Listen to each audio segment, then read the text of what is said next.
Hello friends, I'm Pranjal Mahajan and welcome back to another exciting video. In today's video, I'm going to show you how you can perform all the practicals related to Tally using your mobile phone using an app. I'll show you how you can install that app on your mobile phone and how you can create a company using that app. So let's get started. As you can see, I've shared my mobile screen with you all. To install the app, I've placed the link in the description. Just open the description and just click on that link. Then it will lead you to a website.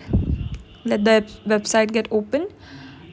At the bottom, it will show you an option as Open in Play Store app. Just click on that and it will lead you to Google Play Store. Then click on the install button to install the app.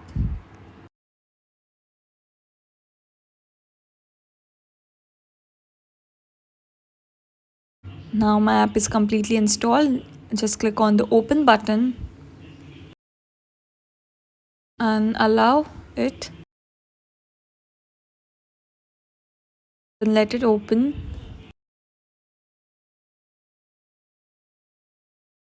Then enter your mobile number, name and city. This is the updated version, that's why they are asking all these things, and then proceed. And then it will show you congratulations and then agree. Complete all your practicals within the 15 days because it is free for 15 days only, and then select later on. After that, it will lead you to the gateway of Tally on mobile. There you can see option as create company. Click on that to create a new company. Write your company name. I'm writing it as Traders Limited.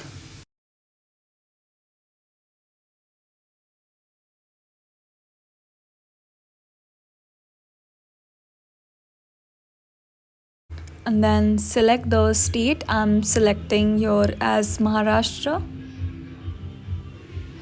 After that, the contact number which you entered in the starting, it by defaultly selects and takes that number only at the contact number place, and then you can also leave the GSTN number, and then select your financial year beginning from. Here I'm selecting the year as 2019, and then from 1st April, as the financial year begins from 1st April onwards, and then click on the save button. It's showing error because address is not written, so I'm writing here address as Pune. You can write any other address, and then click on save button. Our company is created successfully. To view the company, just click on the select company option, and there you will get to see the company created by you. If you click on the company, you will see the options such as master, vouchers and report, through which you can pass your transaction and create ledger. Hope you have understood how to install this app and create company using this app. If you like my video, please like, share and subscribe to my channel. If you have any queries related to this video or any other practical, comment down below. Thank you.